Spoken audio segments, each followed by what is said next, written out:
السلام علیکم ورحمۃ اللہ وبرکاتہ۔ آج میں آپ کو جانماز اور انسان کی گفتگو سنانے جا رہی ہوں۔ آج میں آپ کو جانماز فجر میں جانماز کی گفتگو سناتی ہوں۔ کچھ پہلے اس کی آنکھ کھلی،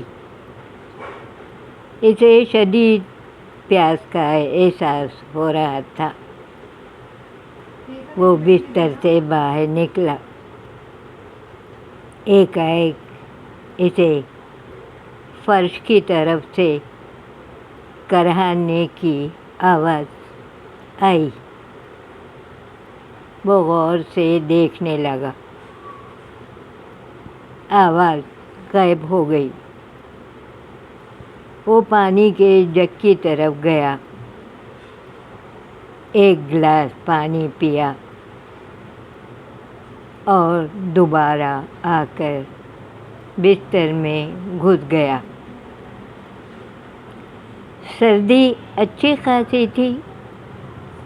کرہانے کی آواز دوبارہ سنائی دی۔ اس مرتبہ آواز اور تیز تھی۔ لگ رہا تھا کہ کوئی رو رہا ہے۔ اس نے لیٹے ہی لیٹے فرش کو ٹٹولا۔ اس کے ہاتھ میں وہاں رکھی ہوئی جانماز آ گئی۔ جانماز ہاتھ آتے ہی آواز بلند ہو گئی۔ اس نے تعجب سے کہا، کیا تم ہی کرا رہی تھی؟ جانماز: ہاں۔ لیکن کیوں؟ جانماز: تمہیں تو تمہاری پیاس نے جگا دیا۔ تم پانی پی کر سیر بھی ہو گئے۔ مجھے بھی تو پانی کی ضرورت ہے، لیکن مجھے سیراب کرنے والا کوئی نہیں ملتا۔ وہ تو کیا تم چاہتی ہو کہ میں ایک گلاس پانی تمہارے اوپر لا کر انڈیل دوں؟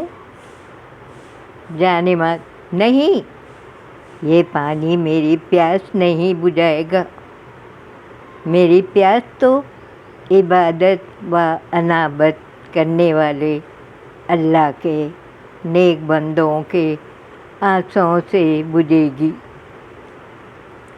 وہ میں تمہیں ایسے آنسو کہاں سے لا کر دوں میری جانماز؟ جانماز: یہی تو میرے رونے کی وجہ ہے۔ اٹھو، رات کے اس اندھیرے میں 2 رکعت نماز اللہ کے حضور ادا کرو۔ یہ نماز قبر کے گھٹا ٹوپ اندھیرے میں اجالا کرے گی۔ تھوڑی سی ہی بچی ہے، وقت کم ہے، پھر فجر کا مؤذن اذان دے دے گا۔ تم مجھے میرے حال پر چھوڑ دو۔ وہ سو جاتا ہے۔ جانماز: اٹھو، فجر کی نماز تو پڑھ لو۔ فجر کی نماز تو پڑھ لو کہ فجر کی نماز قلب و روح کی زندگی ہے۔ دیکھو، مؤذن پکار رہا ہے۔ نماز نیند سے بہتر ہے۔ تم دن رات دنیا کی پکار پر دوڑتے رہتے ہو، مگر خدائے ذوالجلال کی پکار پر تمہارے کان پر جوں نہیں رینگتی۔ آخر تمہیں کیا ہو گیا ہے؟ وہ جھلجھلاہٹ سے بولا، مجھے سونے دو۔ تم روز مجھے دیکھتی ہو، میں رات کو تھکا ہوا آتا ہوں، مجھے جی بھر کر سو لینے دو۔ وہ پھر نیند کی آغوش میں چلا گیا۔ جائے نماز سنو، کیا تم اپنی زندگی دین سے زیادہ دنیا کی نظر کر دو گے؟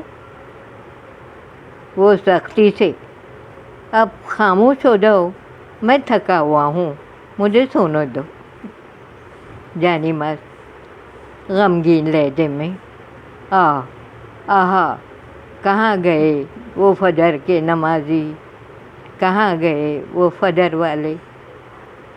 سنو، کیا تم نے رسول پاک صلی اللہ علیہ وسلم کی وہ خوش خبریاں نہیں سنی جس نے سورج نکلنے سے پہلے اور سورج ڈوبنے سے پہلے یعنی فجر اور عصر کی نماز پڑھی، وہ جہنم کی آگ میں نہیں جائے گا۔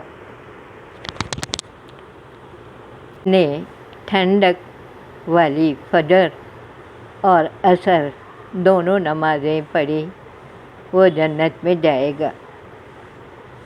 اندھیرے میں مسجد کی طرف جانے والوں کو قیامت کے دن مکمل نور کی خوشخبری سنا دو۔ منافقوں پر فجر اور عشاء سے زیادہ گراں اور کوئی نماز نہیں ہے۔ اگر وہ ان کے ثواب کو جان لے تو گھسیٹتے ہوئے آئیں گے۔ وہ چونک پڑا، اس کا مطلب ہے کہ فجر کی نماز بہت اہم ہے۔ جائے نماز یہی تو بات ہے، اب اٹھو، اٹھ کر نماز کی تیاری کرو۔ اور وہ دیکھو، میں کل سے ضرور نماز شروع کر دوں گا، لیکن آج مجھے سونے دو، آج تھکا ہوا ہوں۔ جائے نماز افسوس سے، جسے عمل کے ثواب کا یقین نہ ہو، اس پر ہر حالت گراں ہوتی ہے۔ سونے کے لیے خبر کو کوٹری بہت کافی ہے، مدتوں سوتے رہو گے، پھر میری نصیحت یاد آئے گی۔ جائے نماز خاموش ہو گئی، وہ دوبارہ سو گیا۔ لیکن یہ کیا، یہ تو اس کی آخری نیند تھی۔ وہ سویا مگر پھر اس کی آنکھ نہیں کھل سکی۔ امید ہے آپ کو جائے نماز اور انسان کی گفتگو پسند آئی ہوگی اور آپ کو کچھ نہ کچھ اس سے نصیحت ضرور ملی ہوگی، تو آپ بھی نماز کے پابند بنیے۔ شکریہ۔